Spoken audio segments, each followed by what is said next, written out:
Good morning, it's November 9th. The election has just happened, and as America is waking up to look at the results, they're noticing that it was sort of a purplish result. That means that there were some Republican victories, but not as much as was hoped for or expected. The Democrats didn't have any major victories, sort of a mixed result. As people are analyzing what happened, one common framework is to look at the difference between how the cities voted versus flyover country. Another framework that I recommend looking at is how people broke down by age. You may notice that Gen Z voted decisively Democrat, millennials slightly Democrat, and then the generations older than that very decisively pro-Republican. So we have the younger generation of voters very decisively in favor of insanity. Well, how did that come to be?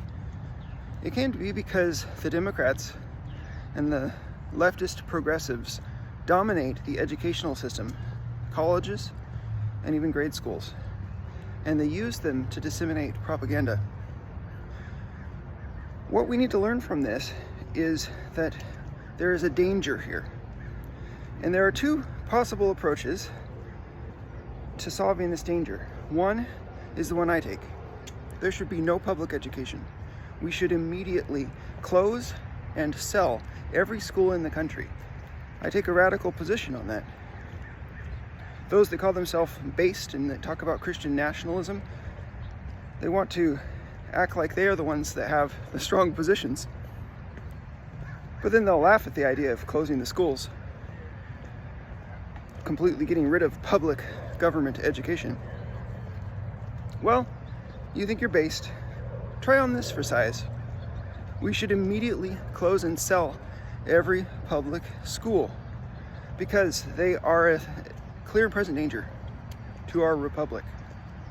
And this is not the ideal. It would have been better if we could have closed them over time slowly. But we are at an emergency level now, and so I call for the most extreme position possible, which is to close them all today and to sell them all as soon as someone can buy them for a reasonable amount. And then you'll have private companies taking their positions, and you'll see that the students have to go home for a couple of months until the private schools take over, and then the students will go back. It'll be less traumatizing than what happened during the COVID lockdowns. So you see, it's not impossible. It's just a question of whether or not we have what Stephen Wolfe likes to call the political will. You talk a big game about will, but these guys believe in public schools. Stephen Wolfe believes in public schools, and he wants it to be in control of his politicians, who happen to be probably Presbyterians. Yoram Hazony believes in public schools, state education. You call yourself a conservative and you believe in state education? What's wrong with you? But they want their politicians to be in charge of educating your children and teaching them moral values and how to think about history and what the Constitution is all about. And if you've read Yoram Hazony's book, you understand that Hazony is anti-Declaration of Independence, and he wants to be in charge of teaching your children. So I'm going to propose my solution is a lot better than theirs. I mean, clearly, we have to take out the Democrat-run school system. This is systemic oppression if there ever was any. I mean, I'm having to pay taxes to support the indoctrination of kids that I don't even know, to beliefs that are completely antithetical to my religion and my convictions. Meanwhile, I educate my own children, so I have to bear the cost of that to my time and to my expenses. You think you're based, Stephen Wolfe? You think you're based, Yoram Hazony? What you want to talk about is, yeah, let's make no-fault divorce no longer a legal policy in our country. You think that's some kind of huge innovation, American reformer? You guys are playing around the edges, trying to position yourselves as the conservatives. You don't know what you're conserving. You don't know the basic philosophy of the United States of America, and you never will. But I'll tell you this, anyone that has understood America on a philosophical level understands why the government should not be in charge of public schools. You want to win? Make this your issue. abolish the Department of Education.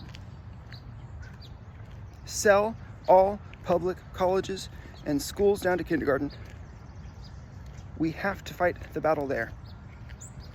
That's what Chris Rufo is doing well right now, pointing out the danger of CRT in the schools. But it needs to not just be, I don't trust the teachers, I don't trust the education system and the publishers. It needs to be beyond that. It needs to be, get out of our lives right now.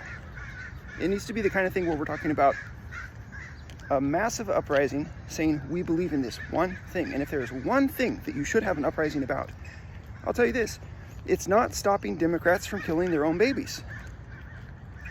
As horrifying as that is, I would not send my son into a civil war to prevent a Democrat from killing his own baby. Why? Because it's not my problem. Although ultimately I would want it to be stopped because it's an injustice.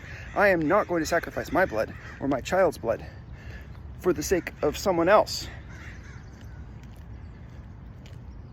What you need to fight about is whether or not your money is going to educate your enemies and to propagandize them. That is a much more clear issue. And guess what? It's not just an issue that is morally more necessary. It's an issue that is more practical to fight. And so I want to propose to those like Hazony or Stephen Wolfe. It's not just about who's right here on the philosophical level. It's also about who's right here on the practical level. You want to change our country? This is what you should have been pushing for. And you're not going to. Thanks for watching. I'll talk to you later.